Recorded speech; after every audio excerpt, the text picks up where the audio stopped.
Предпоказ спектакля «Полет» прошел в Русском театре имени Евгения Вахтангова во Владикавказе. Это камерная драма в двух действиях по произведениям известного остинского писателя Гайто Газданова.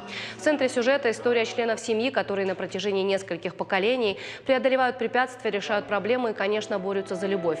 По словам художественного руководителя Владимира Уварова, в свой юбилейный 150-летний сезон театр впервые в России осуществил постановку спектакля «Полет».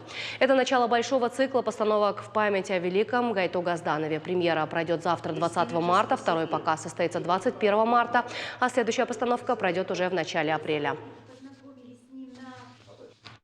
Мы нигде не говорим в спектакле, что там, я Гайто Газданов, там лишь автор, как получается автор, который там, начинает это произведение, этот полет, грубо говоря, да, и в финале. Он больше, наверное, как рассказчик, повествователь, наблюдатель, это сочинитель этого произведения, ну, романа в данной ситуации, да, если мы будем говорить о романе. Как сказал Захар Прилепин, Гайто Газданов – это счастье России.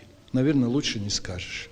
Удивительно какая-то тонкая, какая-то пронзительная литература, подчеркиваю. Поэтому очень трудно было перевести литературный театр на сценическое пространство. В этом, конечно, задача, и в этом, конечно, есть сегодня волнение, удалось или не удалось.